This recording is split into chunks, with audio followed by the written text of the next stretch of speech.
We are talking about what signs and symptoms you should be on the lookout for and when you should look into getting tested. Now joining us now is Russ Gronewold. He is the president and CEO of Bryan Health. Russ, thank you for joining us here. Yes, thank you for having me. All right, Russ, let's review the main symptoms among people who have tested positive for COVID-19. Sure, those symptoms are things like a persistent cough, high fever, certain lack of energy, all of the things that you would think for a lot of flu symptoms, but particular in this case, that persistent cough and that high fever are two things that seem to be consistent in this. And Russ, so what should someone do if they're noticing these symptoms or if they think they may have the virus? Well, just like any other health illness that they may have, the first thing they ought to do is take care of themselves. Get to a place, I think particularly now because we know of the potential infectious nature of COVID-19, get to a place where you can be isolated away from others and so you don't spread, but also just take really good care of yourself. Many people will not need hospitalization. They will not need further care. Some will have very small symptoms. And so the most important thing is to start by taking care of yourself. And then I would say the next thing they ought to do if they feel like they need additional care is call their provider. The physicians are wanting to know what's going on with their patients, and so we encourage that. Some folks don't have a provider. They don't have a consistent provider, and then they should look for other sources. Now, this is an important one here. What should people not do?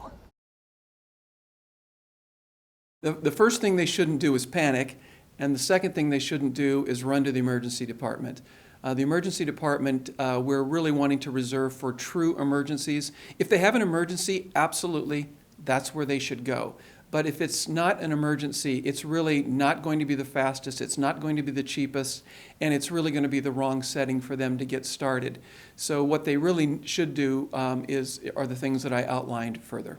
Now, Russ, is there anything else you want people who are watching this program right now to know? Well, I think, again, the most important thing to know is to stay calm. And I think there's a lot of issues around not only physical health, but mental health in all of this. And so we encourage people to stay calm, to get out into nature, obviously keeping your social distancing, but get out into nature, get out and connect with other folks, again, with social distancing in mind and the rules that the health department has outlined. All of these things are really important. Connect with people through social media, online, and other kinds of communication ways, because this is really important to us as a society. This is not over. It's going to be a little while yet. And so just keep going forward, persevering through. This will look different on the other side.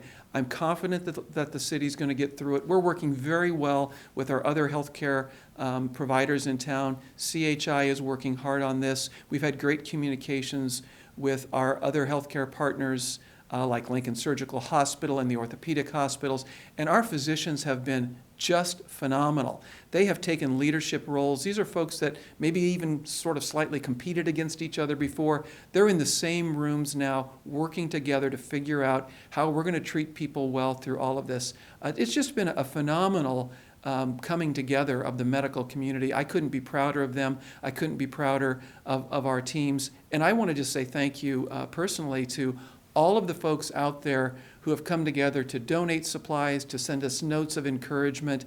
That you don't know how important that is to us. So thank you, Lincoln, and the greater Nebraska area who have taken time to do that.